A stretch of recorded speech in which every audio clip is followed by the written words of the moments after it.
Hi, folks. I'm Fred McMurray, and I'm here with Ray Pillar. We're going to do another episode of Pillar's Principles. Starting a business, the questions I need to ask. Hi, Ray. How are we doing this week? I'm doing good. How are you?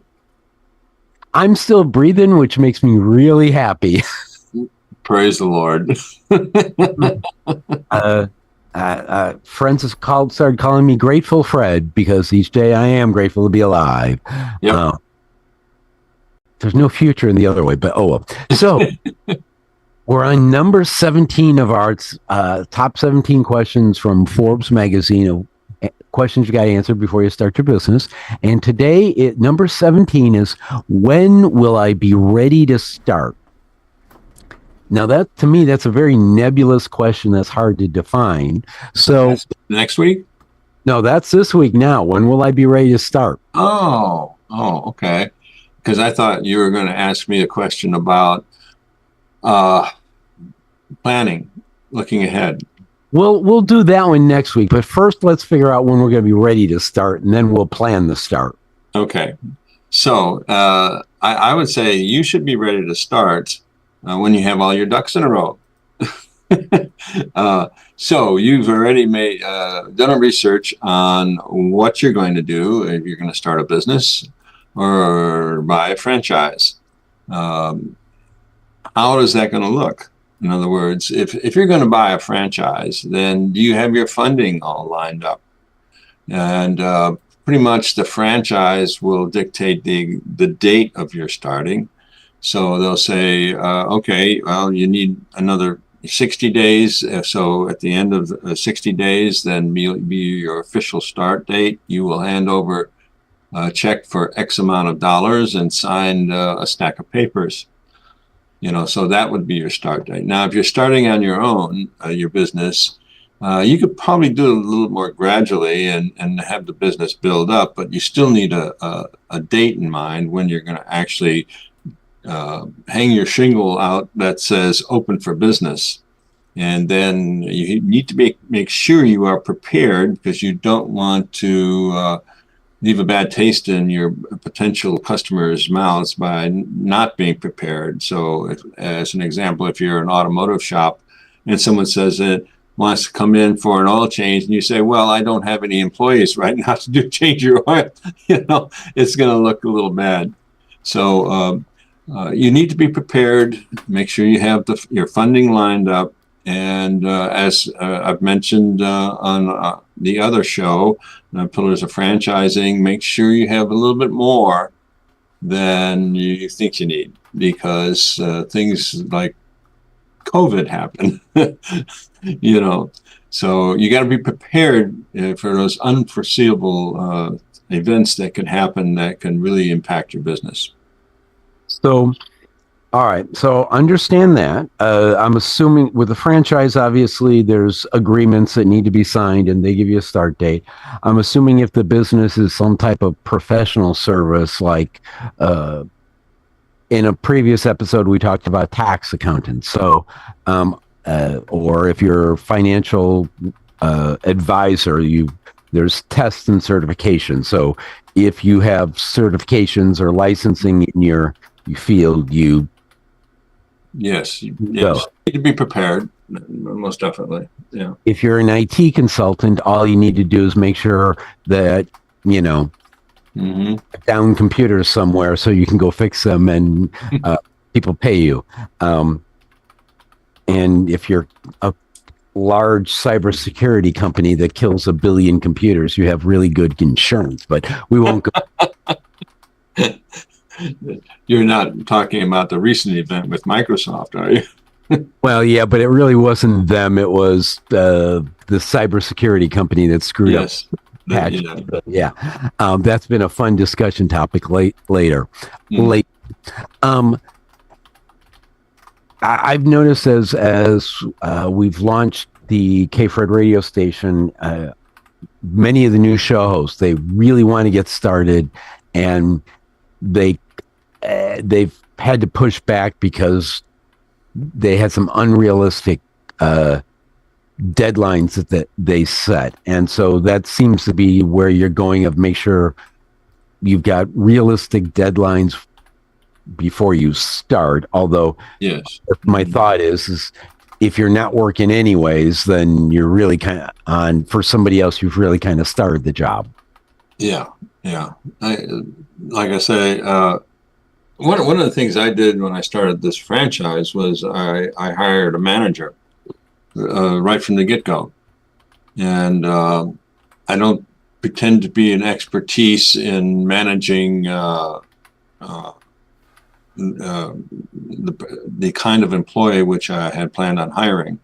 And so I did look for someone that was able to do that. Yeah, that was an additional cost, but it also allowed me to not worry too much about managing the employees and pay more attention to managing the business. So, that's something you might want to consider as well. All right, so that's a really interesting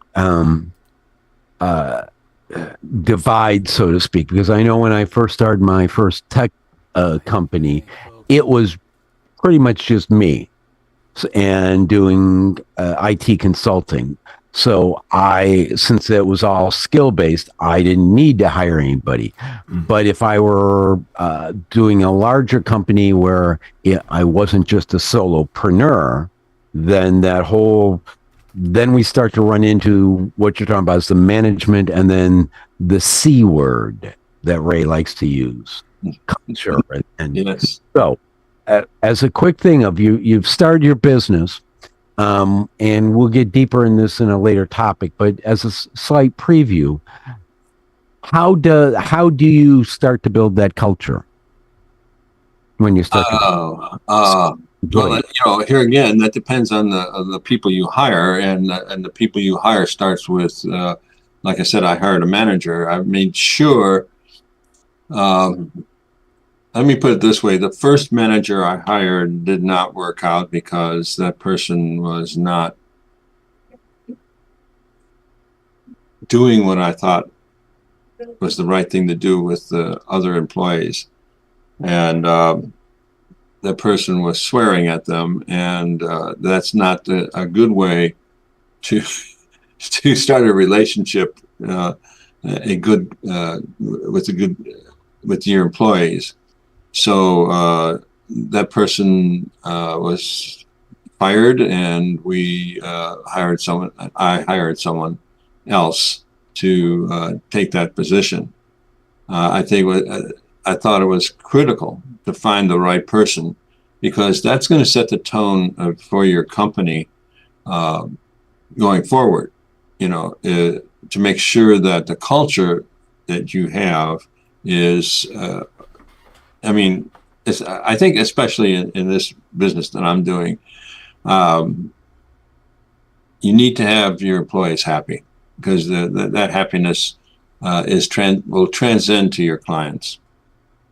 It's funny, as I was driving in today, I was listening to the radio and in the car, and they were talking about people's run-ins with various I guess there was a TikTok video where a woman was complaining that she'd gone to a certain, we'll say, state name pizza kitchen, and she ordered mac and cheese to go, and she picked it up, and they just gave her cheese.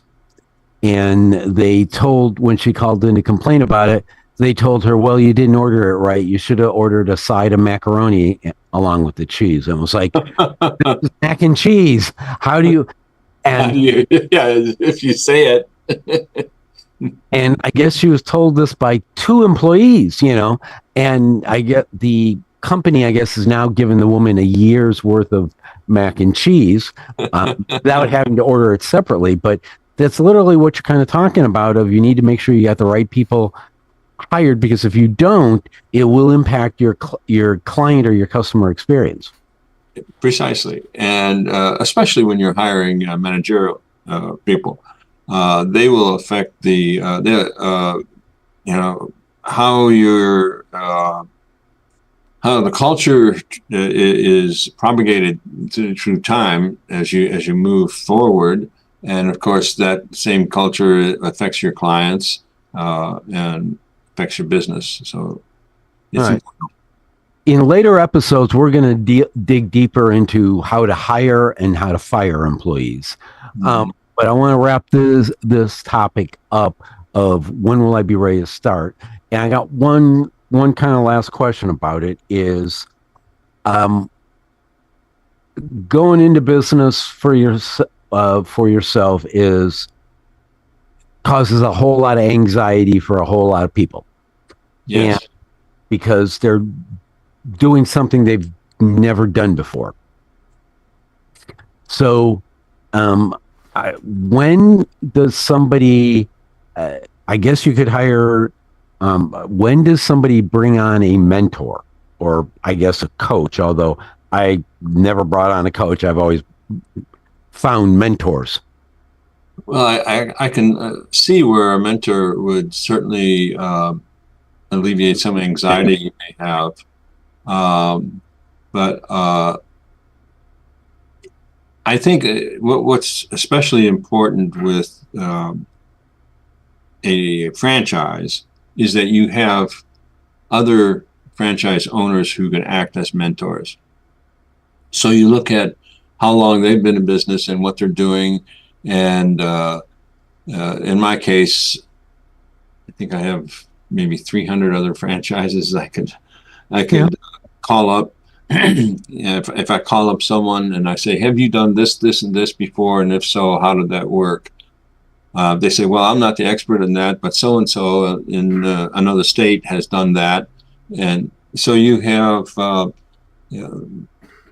experts all up and down the line of, that can help you out. So as far as a business coach, and that's very specific, and I would say, unless that business coach is well versed in what you were doing, whether it be a franchise or something like that, then I wouldn't go that route necessarily. No.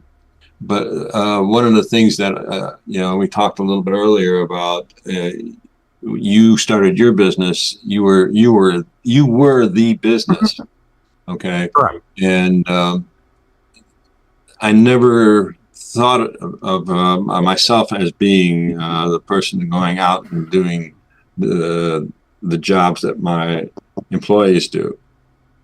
And not that I look down on it. I've done my share of it. Don't get me wrong. But I always wanted to make sure that I was working on the business and not in the business, because I have worked in the business. I had an electrical contracting business at one time. So what that amounts to is you're not able to pay attention to what's really happening as far as billing is concerned, as far as client relationships are concerned. You're primarily concerned with doing the job. And in my case, it ended up not getting paid properly because I wasn't paying attention to that end of the business. Okay. And that's fair enough. So, coach, you're saying not necessarily, at least until you're really ready, you really need it. In a franchise, you have the system itself, which, as we know from the past Pillars of Franchising show, excuse me, the system should be giving you mentoring, support, and training that is really for the first couple of years. Mm-hmm. If you're in that small startup phase where it could be you or you and a couple of people, mentors are helpful. I found that. I've had several. I still have several, and some of them I even appear on camera with. All right. Any last words of wisdom besides Fred talking? Any last words of wisdom on questions to ask yourself or answer before you start your business?